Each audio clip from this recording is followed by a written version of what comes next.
Welcome to the Deep Dive. We're the show that takes those complex sources and really boils them down for you so you get the core information without all the noise. Today, we are tackling a really crucial, maybe less talked about forensic tool, mitochondrial DNA profiling.mtDNA. And yeah, this isn't your standard TV crime show stuff. This is really for the most challenging cases. We're talking about, really degraded remains, maybe victims from mass disasters. Or even evidence like an old hair shaft, maybe found years later, where the regular DNA, the nuclear DNA, is just, well, it's either gone or there's barely anything left to work with. Exactly. And that resilience, that's the key thing here. Our source today, chapter 23 of Forensic Biology, really highlights this. See, every cell has hundreds of these mitochondria, and each one has its own little genome, so the sheer number of copies is way, way higher than nuclear DNA. Even if the nuclear stuff fragments, you've often still got detectable mtDNA. So our mission today is to give you a really solid understanding of this whole process. We'll unpack the biology behind it, how it's inherited, then get into the lab techniques they use, and finally how results are interpreted. What does it all mean in a forensic context? Okay, let's unpack this. So let's start right down at the cellular level. Mitochondria. We learn in basic bio, they're the powerhouses of the cell, right? Generating energy. That's the one. But the crucial part for forensics is they have their own DNA, completely separate from the main DNA stored in the cell nucleus. Ah, okay. So it's like an extra set of instructions just floating around in the cell. Sort of, yeah. We call it an extrachromosomal genome, and it's tiny compared to nuclear DNA, just 16,569 base pairs. And it's circular. It's packed really efficiently, too. 37 genes, mostly for its own energy functions. And interestingly, none of those non-coding spacer regions you find in nuclear DNA. It's all pretty much functional sequence. And he said hundreds per cell. That's the first big advantage, right? Yeah. Just the sheer quantity compared to only 2 copies of nuclear DNA. Exactly. Massive copy number advantage. But maybe the even bigger deal, forensically speaking, is how it's inherited. It's non-Mendelian. Meaning not the usual mix from mom and dad. Right. You typically get your mtDNA only from your mother. It's maternal inheritance. Okay, walk us through that. How does that work? Why doesn't the dad's mtDNA count? Well, think about fertilization. The sperm's job is basically to deliver the nuclear DNA. Its mitochondria are mostly in the midpiece, powering the tail. Usually that part doesn't even enter the egg. And even if a few paternal mitochondria do sneak in, the egg has a system to get rid of them. Like a bouncer at the door. Or more like internal security. Oh, yeah, internal security is a good way to put it. The current thinking involves a protein called ubiquitin. It essentially tags the paternal mitochondria. Marks them for disposal. Exactly. Marks them for destruction by the cell's cleanup crew, things called proteasomes and lysosomes. They just get broken down. Wow. So that means me, my siblings, my mom, her siblings, my grandmother, we all share the exact same mtDNA sequence, assuming an unbroken female line. That's the principle, yes. We call that shared sequence a mitotype or haplotype.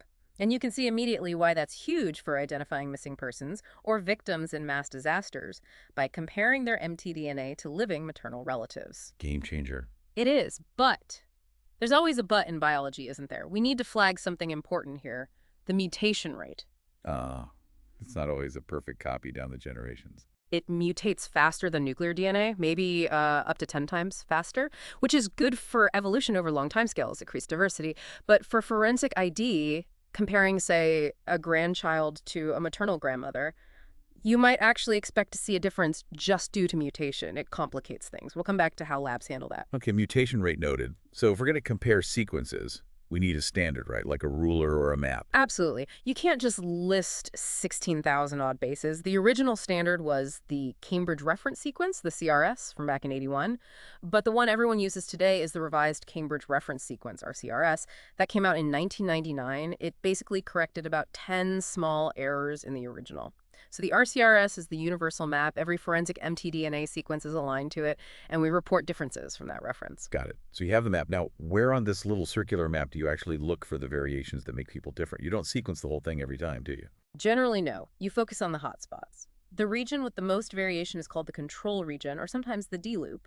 It doesn't code for proteins, so mutations can build up there without causing problems for the cell. Here's where it gets really interesting.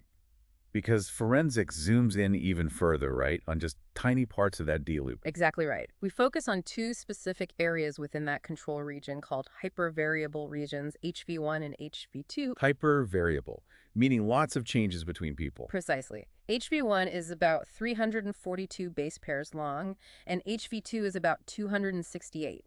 That's where most of the sequence differences between unrelated maternal lineages are found. Right. So sequencing just those two small regions gives you a lot of discriminatory power. Okay, standard sequence. Focus on HV1 and HV2. Sounds straightforward enough, but I suspect biology throws another curveball. You suspect correctly. The curveball is called heteroplasmy. Heteroplasmy, Yeah. meaning mixed types. Exactly. It means a single individual can actually have more than one type of mtDNA sequence present in their cells, sometimes even within the same tissue. We see it quite often, especially in hair samples. Whoa, so my own cells might not all have the exact same mtDNA. It's possible. And there are two main kinds we look for. First is sequence heteroplasmy. That's when, at a single position in the sequence, you see evidence of two different bases, like maybe both an A and a G. On the sequencing data, it looks like two overlapping peaks. Okay, a mix at one spot. What's the other kind? The other is length heteroplasmy. This one's a bit more technically tricky. It happens in areas where there's a long run of the same base, usually cytosine, we call them C stretches. Sometimes the replication process kind of stutters in these regions, adding or deleting a C. This variation in the length of the C stretch can mess up the sequencing process downstream from it.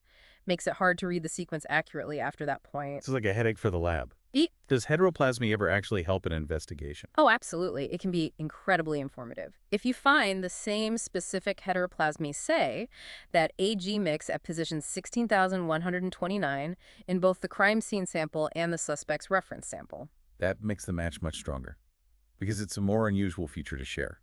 Exactly. It adds significant weight to the association. It's another point of comparison, and often quite a rare one. Right. Okay, let's shift gears into the lab workflow. Say you get a really challenging sample fragment of old bone, maybe a tooth. What's step one? Well, first, meticulous cleaning of the surface is crucial. You have to remove any potential modern contaminants. Then, for hard stuff like bone or teeth, you have to physically break it down. Often involves grinding it into a powder, pulverizing it using specialized mills. This breaks open the cells and matrix to release the DNA.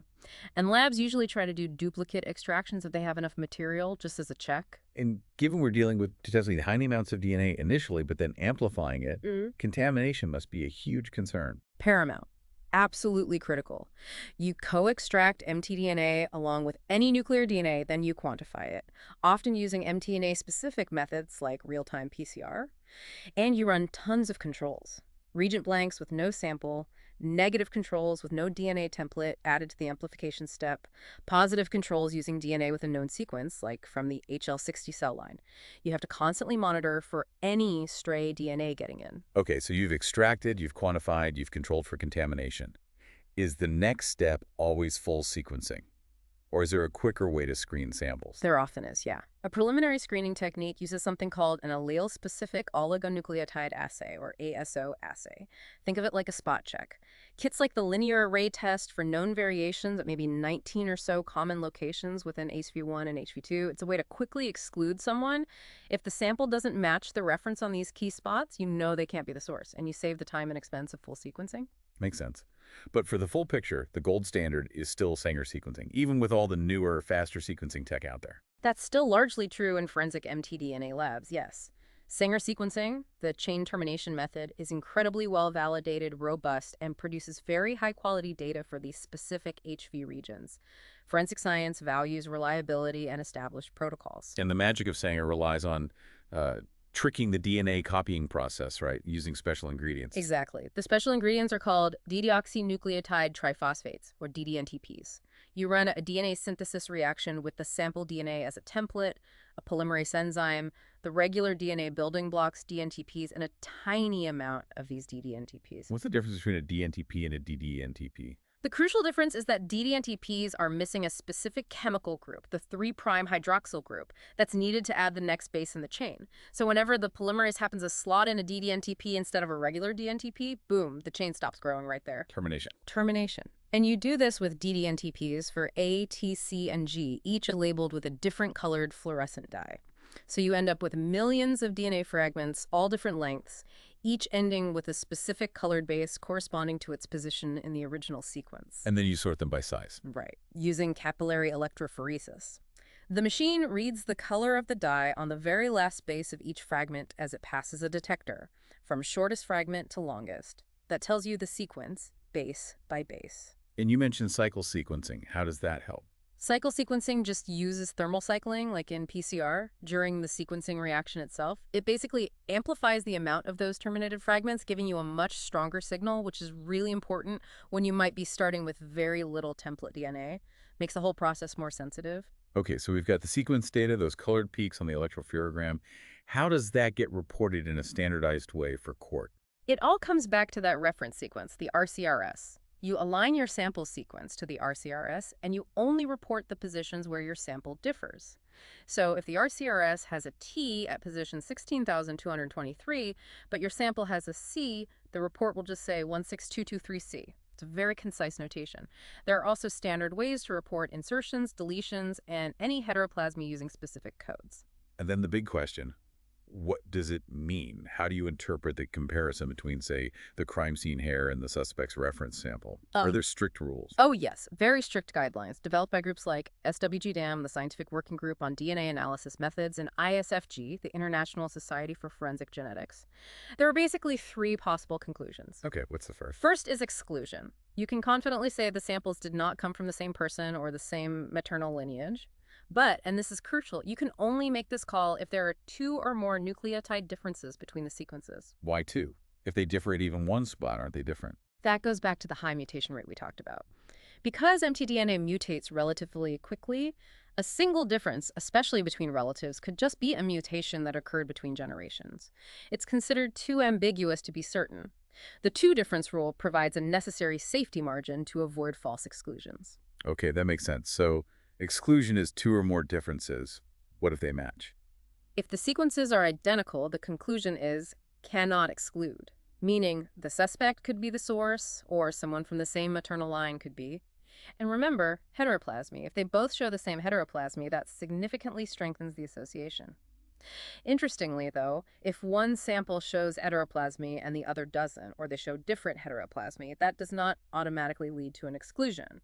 Heteroplasmy can vary between tissues in one person or disappear across generations. Right, the tissue variation aspect. Okay, so exclusion, cannot exclude. What's the third option? The third is inconclusive result. This is what you report if there's only a single nucleotide difference between the questioned and known sample, and there's no heteroplasmy involved to potentially explain it. So that one difference falls into that mutation gray area. Exactly. You can't confidently exclude them based on that single difference because of the known mutation rate, but you also certainly can't say they match. It's just inconclusive. Wow, okay. This has been a really thorough look at mtDNA profiling. We've covered the basics, the high copy number, that unique maternal inheritance, the importance of the RCRS reference, focusing on HV1 and HV2, the challenge and potential value of heteroplasmy, and then the whole workflow from pulverizing bone to ASO screening and the details of Sanger sequencing, right down to those crucial interpretation rules: exclusion, cannot exclude, and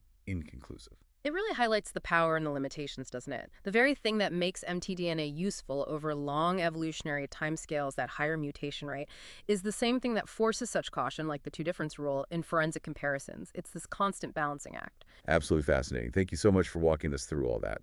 My pleasure. It's complex stuff, but incredibly important in certain cases. And thank you, our listeners, for joining us on this deep dive. Here's where it gets really interesting. If you get a cannot exclude result, meaning the sequences match, but doesn't mean it's definitely the suspect. It means they belong to a particular maternal lineage, a specific mitotype. So how common is that specific mitotype in the general population? How do labs figure out the statistical weight, the actual significance of that match? That's a whole other layer we didn't even get into today. Yeah. Something to think about.